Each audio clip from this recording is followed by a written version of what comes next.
Hello বন্ধুরা, আজকে চলে আসলাম নতুন একটা রেসিপি নিয়ে।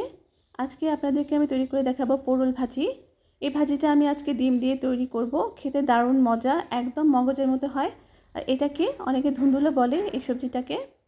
তো যেহেতু ঘরের গাছে কিছু পটল হয়েছিল, এই জন্য আমি রেসিপিটা তৈরি করছি। সচরাচর আমি বাইরে থেকে তেমন পটল কিনা হয় না। তো এগুলো প্রথমে আমি ছিলে তারপরে ছোটো ছোটো টুকরো করে নেব।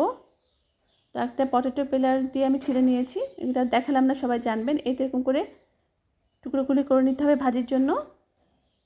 তো আপনারা চাইলে একটু বড়ও করতে পারেন। এরপর আমি একটা প্যানে পরিমাণ মতো তেল দিয়ে নিচ্ছি। তেলটা অনুযায়ী তেলটা নিয়ে নেবেন। এরপরে আমি এখানে রসুন কুচি দিয়ে দিলাম। রসুন কুচিটা প্রথমে একটু ভেজে নেবেন যেন ফ্লেভারটা তেলের মধ্যে ছড়িয়ে যায়। এরপরে পেঁয়াজ কুচি দিয়ে দিলাম। পেঁয়াজ কুচি দিয়ে সামান্য পরিমাণ নেড়ে চেড়ে নিতে হবে। নেড়ে একটু ভাজা ভাজা করে নিতে হবে রসুনের সাথে পেঁয়াজটাকে, এবং কয়েকটা কাঁচামরিচ ফালি দেবেন ঝাল অনুযায়ী। তা আমি পটল যতটুকু নিয়েছি অতটুকুই দিয়েছি, কাঁচামরিচ 3-4টা। এরপরে ভালো করে তেলের সাথে পেঁয়াজের সাথে একটু ভালো করে পটলটা ভেজে নিলাম। নেওয়ার পরে এখানে আমি সামান্য পরিমাণে হলুদের গুঁড়ি দিলাম, কারণ নাহলে সাদা সাদা হবে, এই জন্য দেখতে একটু সুন্দর লাগার জন্য একটু সামান্য হলুদের গুঁড়ি না দিলেও চলবে, আমি তাও দিলাম সুন্দরের জন্য। তো সামান্য ঢেকে ভালো করে এটা কষিয়ে নিচ্ছি। দেখুন, ভালো করে এটা কষিয়ে নিতে হবে এরকম তেলের মধ্যে।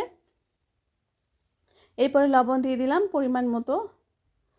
আর এই ভাজিটা এত মজা হয়, এখানে বাড়তি কোনো কিছু দেওয়ার প্রয়োজন হয় না, যেহেতু পটল এক ধরনের মজার একটা সবজি। তো ভালো করে নেড়েচেড়ে পানিটা শুকিয়ে নিতে হবে। পটল থেকে যে পানিটা বের হয়েছে সেটা দিয়ে রান্নাটা হয়ে যাবে। বাড়তি কোনো এখানে পানি অ্যাড করার প্রয়োজন নেই। বারবার নেড়েচেড়ে দিচ্ছি দেখুন। তারপরে আমি এখানে ডিম দেব।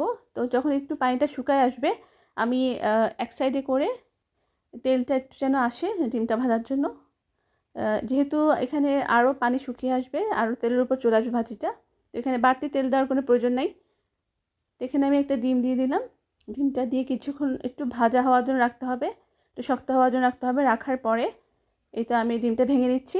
ভেঙে একটু ভাজা ভাজা করে নিতে হবে এক পাশে, নাহলে ডিমের একটা আঁশটা গন্ধ আসবে। এই জন্য এটাকে একটু ভেজে নিতে হবে প্রথমে। তারপরে আমি ভাজা ভাজা একটু হয়ে গেলে তো আমি পটলের সাথে একদম সুন্দর করে মিক্স করে ফেলবো। আপনারা বাসায় একবার ট্রাই করবেন। এটা পোলাওয়ের সাথে, সাদা ভাতের সাথে, রুটি পরোটার সাথে দারুণ মজা লাগে, কিন্তু একদম পুরা মগজের মতো হয় টেস্টটা। তো দেখুন, আমি সবগুলো মিশিয়ে এখন ভালো করে আবার একটু নেড়ে চেড়ে ভাজা ভাজা করে নিচ্ছি। এখন আমি ধনিয়া পাতা কুচি দিয়ে দিলাম এবং কাঁচামরিচ ফালি করে রেখেছিলাম দিয়ে দিলাম কয়েকটা ঝাল অনুযায়ী। তো দিয়ে ভালো করে আবার একটু নাড়াচাড়া দিয়ে নিচ্ছি। তেলের উপর চলে আসার জন্য ভাজা ভাজা করে নিতে হবে। তো এখন পটলের সিজন, বাসায় ট্রাই করতে পারেন। তো এই তো হয়ে গেল আমার সুন্দর পটল ভাজিটা। এখন আমি একটা প্লেটে সার্ভ করে নিয়েছি। তো খেতে দারুণ মজা, কিন্তু অবশ্যই ট্রাই করবেন বাসায়। আর কেমন হলো আমাকে জানাবেন। আর আমার রেসিপিটা ভালো লাগলে অবশ্যই শেয়ার করবেন। আপনারা সবাই ভালো থাকবেন, সুস্থ থাকবেন। আল্লাহ হাফেজ।